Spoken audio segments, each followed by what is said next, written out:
Here with Bulldog Illustrated, and we are in Athens, Georgia on the eve of G-Day, and there's lots to talk about, obviously about the big contest tomorrow in Sanford Stadium, but also some stuff this week that transpired. JD, first of all, let's talk about the marathon of marathon baseball games. I picked it up at 10 after midnight.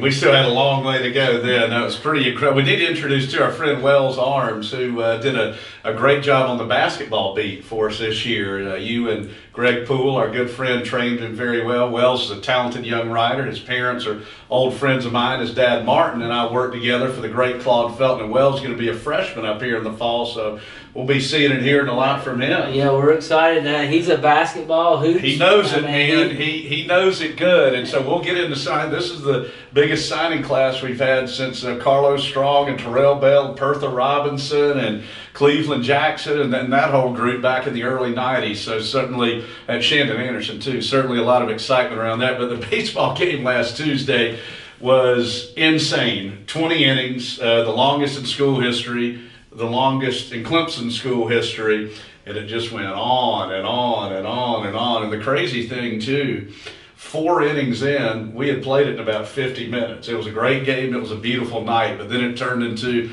a marathon. We'll certainly never forget it and hopefully never see anything like that again. And I know you've probably been in a few of those, not that long, but Right. At what point do you know that, oh boy, this is about to turn into a slog? I think usually when you get past the 11th inning, you would think naturally, well, teams are going to run out of pitchers, arms are going to get tired. It's the exact opposite of that, because the fielders, the hitters, those guys have been out there the whole game. They're exhausted, they're tired, that they can hardly get their arms up. And then the longer it goes, you've got that hero factor in it too. You get out of your normal office, God, I just want to get this out of the park and get the hell home. Right. And you start adding that all together. Just for instance, we had 2 guys who've done a great job for us, and Darren Pasqua and Logan Moody. They just haven't pitched a whole lot. They've been kind of the back end of the bullpen. Logan's a converted outfielder. Darren's a walk-on. Those guys combined to go 9 innings and strike out 15. Just to give you an idea. The other bad part, now you're an old baseball guy,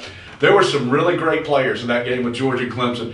Everybody's average took a beating. There was some 0 for 7, some 1 for 8, some 1 for 9. So as memorable as it was, and then I think at the end, Coach Strickland said everybody was slap happy. Dave Johnson and I were saying everybody was punch drunk, and that includes the announcers too. Oh no, I mean, I felt like Cherie and I were willing y'all through. It was by awesome. the time it got to be 1 a.m., we're talking to him. It was Anthony Dasher was still on the scene, so it was kind of fun. And then of course the UGA students, they showed up late. Everybody was coming back from the bars downtown, and it started flocking in.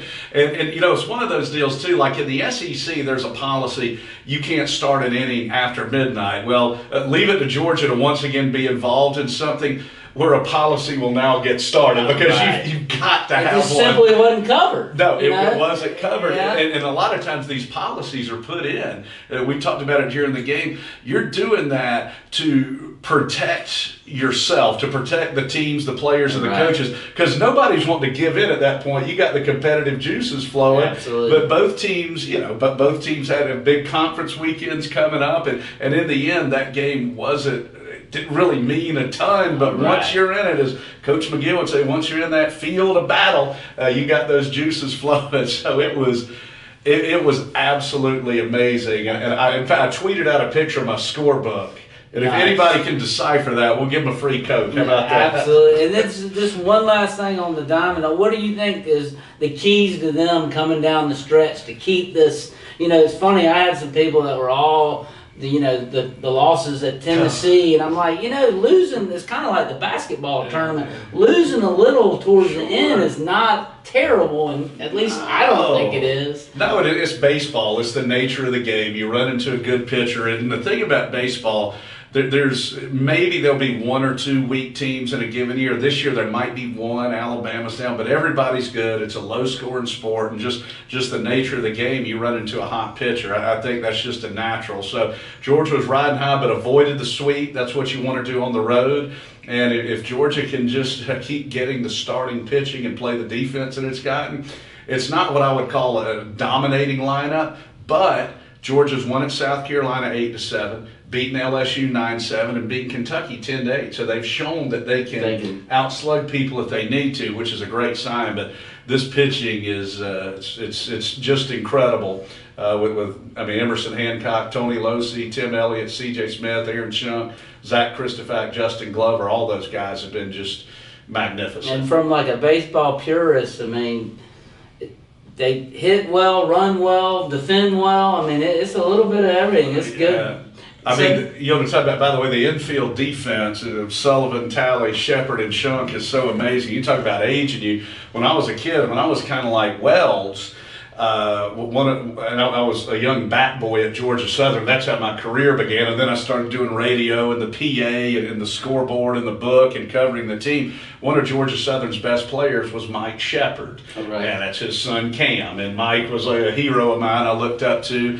And there was he was in college in the sports information office named Sean Sullivan. And now his son Patrick's playing first base. So it's been a great chance to reconnect. And both of those kids are such terrific players, but it does. That's one of those things that definitely makes us feel real old, kind of like the Drew Butler deal. Well, and Wells, you bring youth to this group immediately.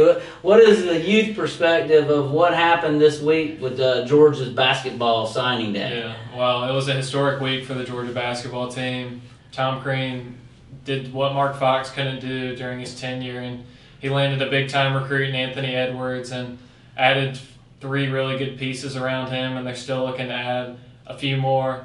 They started off with Anthony Edwards, a five-star guard from Atlanta, and real quick, now he could be. I mean, he's probably the most high-profile recruit. We've gotten some great ones, guys like Jermaine Jones, but he's probably the most high-profile recruit Georgia's gotten since Dominique Wilkins. Yeah. But like you said, there were some other really good parts that went with it too. Oh, totally.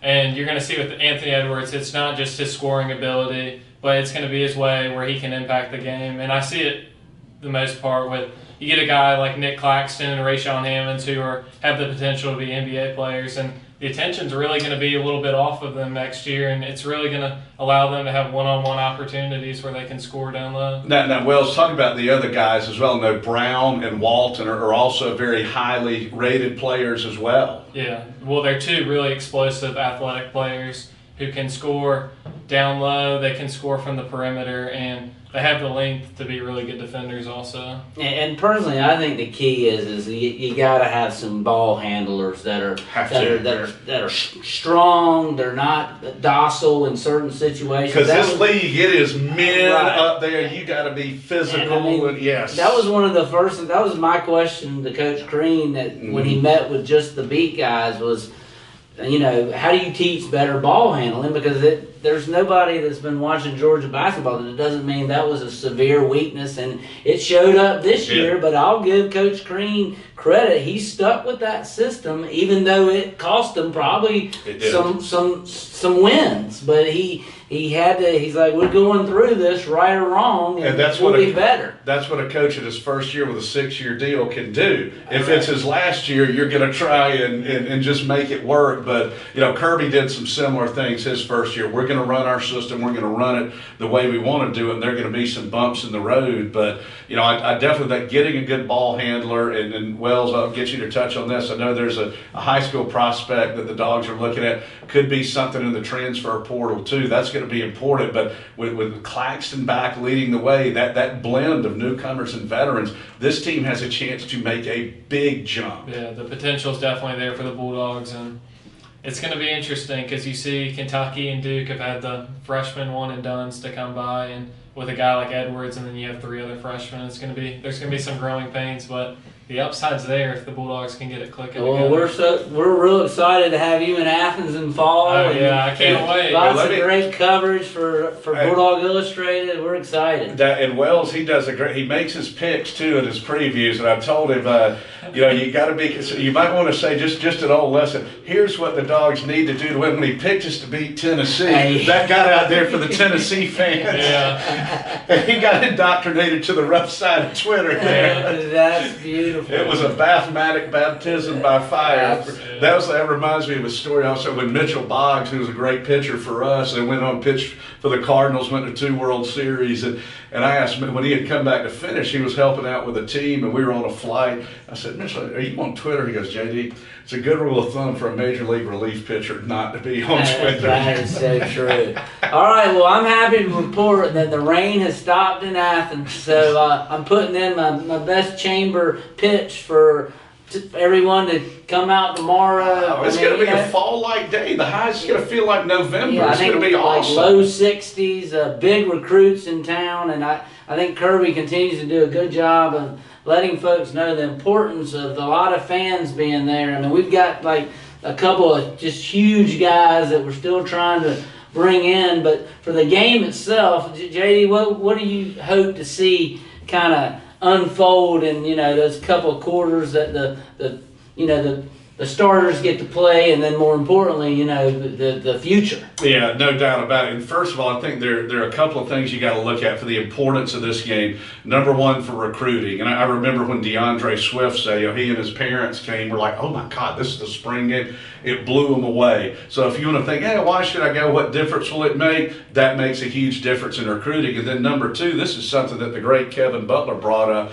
When you think about Eason and then Fromm really getting thrown right into the fire, playing those first couple of games, even though we get it, it's a scrimmage, blah, blah, blah, but playing in front of a stage with 90,000 people, that's as big of a, I guess, early lesson to help get you ready. Right. As Coach Donnan likes to say, when the band's playing, well, the band's playing. Absolutely. And there are 90,000 people there, it gives you that feel. I think the big thing is, and Greg and I were talking about this, when you look at the positions that have the best depth and talent, the offensive line and linebacker, seeing how a lot of that plays out, where some different guys are going to line up. But I think, too, I'm guessing we're going to see Dwan Mathis and Stetson Bennett go out there and do a little early 80s Air Coryell. We might see 40 to 50 passes on both sides. And, with Georgia looking to fill those voids at wide receiver, I think it's going to be a lot of fun. So it's not going to be what we'll normally see in a Georgia football game, but I think it's going to be terrific, and I'm excited to see both quarterbacks. And just touching on that as well, you get to see these new coordinators. Absolutely. I mean, this is their debut. Yes, it is. I mean, that's exciting. So everybody get back out there or get over to Athens tomorrow. Of course, if you can get here tonight and stay in one of David Dukes' hotels, he'll be or others in town. I think he might be sold out. He is sold out. But anyhow, appreciate you watching, and come to Athens tomorrow. Go Dogs. Go Dogs.